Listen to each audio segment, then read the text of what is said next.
How's it going, guys? I'm going to review the Blair Witch Project, one of the first actual scariest found footage horror movies of all time. The one that really paved the movement of all found footage movies. This is going to be a damn good show. It's up for the weekend to explore the Blair Witch. So before I get to the plot, and before there was Cloverfield, before there was Paranormal Activity, there was the Blair Witch Project that came out in 1999. This is the film where it had one of the best marketings of all time. The advertising, the marketing for this film was just through the fucking roof. The characters in this film, the movie's trying to portray that they actually disappeared into the woods, and there was a lot of missing posters all across the United States and America advertising the movie, making it seem like this shit really happened, like in real life. They were making missing posters. They had spoof interviews and documentaries. They even had some evidence where they had some evidence photos and the website, actual like crime scenes. They try to make this movie legit. A few other options we want to take advantage of and just try to put together some pieces to this puzzle. Do you believe the occult may be involved in the disappearance of your son? And once the marketing even go further with all the trailers and the TV spots, everybody was hyped to see this film, to see if this thing was actually real or not. And most people were convinced this film was real. This was before social media, this was before the internet, this is before YouTube, this is before anything like that is considered fake nowadays, because anyone can pull off some like effect nowadays and you can tell it's fake or not. But back then, this was the era where nobody could tell this film was real or not.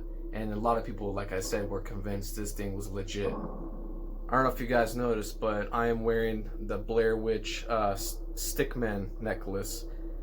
And this is the infamous logo that started it all right here. Hopefully you can focus. But this is like one of the most infamous logos in horror cinema, or just in cinema like of all time ever. And yeah, this is the trademark for the Blair Witch movies, the little stickman, or the Tawana figure. So finally, let's get to the plot in this film. In 1994, three student filmmakers, which is Heather Donahue, Josh Leonard, and Mike, they go out in the woods in Burkittsville, Maryland, to shoot a documentary about the Blair Witch legend.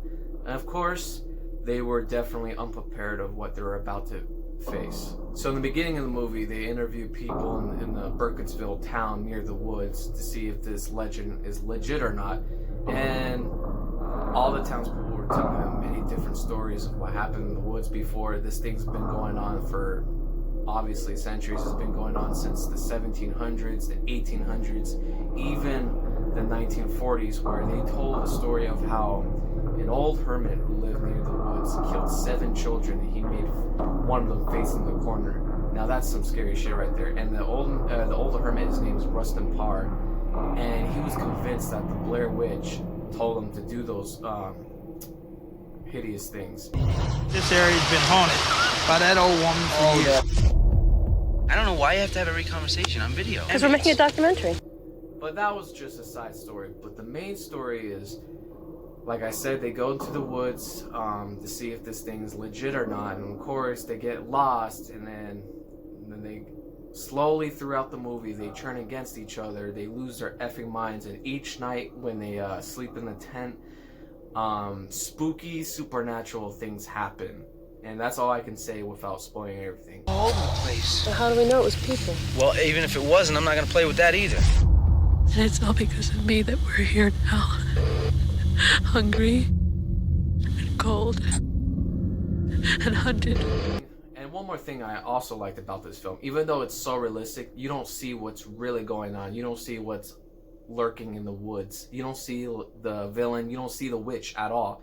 That's why I like the movie gives you the imagination to fill in the blanks pretty much of what's really going on. So what did I think about this movie? Well, isn't it obvious that I love this movie, dude? Like, I've been dick writing this whole movie and its lore for like the past 3 minutes now.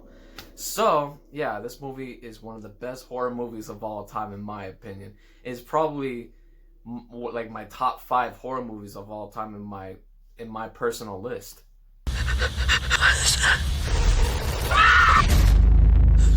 So will I recommend this movie? Definitely, I highly recommend this movie if you guys haven't seen this movie already. And if you guys love like found footage movies like Paranormal Activity, like I said, then this movie is gonna be good for you. But there are some people that are gonna be quite disappointed and quite bored with this movie because it doesn't have that short attention time span, because the movie just builds up slowly as it goes along, which is a good thing because I love when slow movies are actually well done and made. So I would rate this film, you know what? I will rate this film a 9 out of 10. This movie is one of the best films of all time, hands down. And that was my review of the Blair Witch Project. If you guys haven't seen it, like I said, go check it out. Please leave a like, subscribe, leave a comment, and I'll see you guys in the next one and the next sequel. To Mike's mom and Josh's mom and my mom.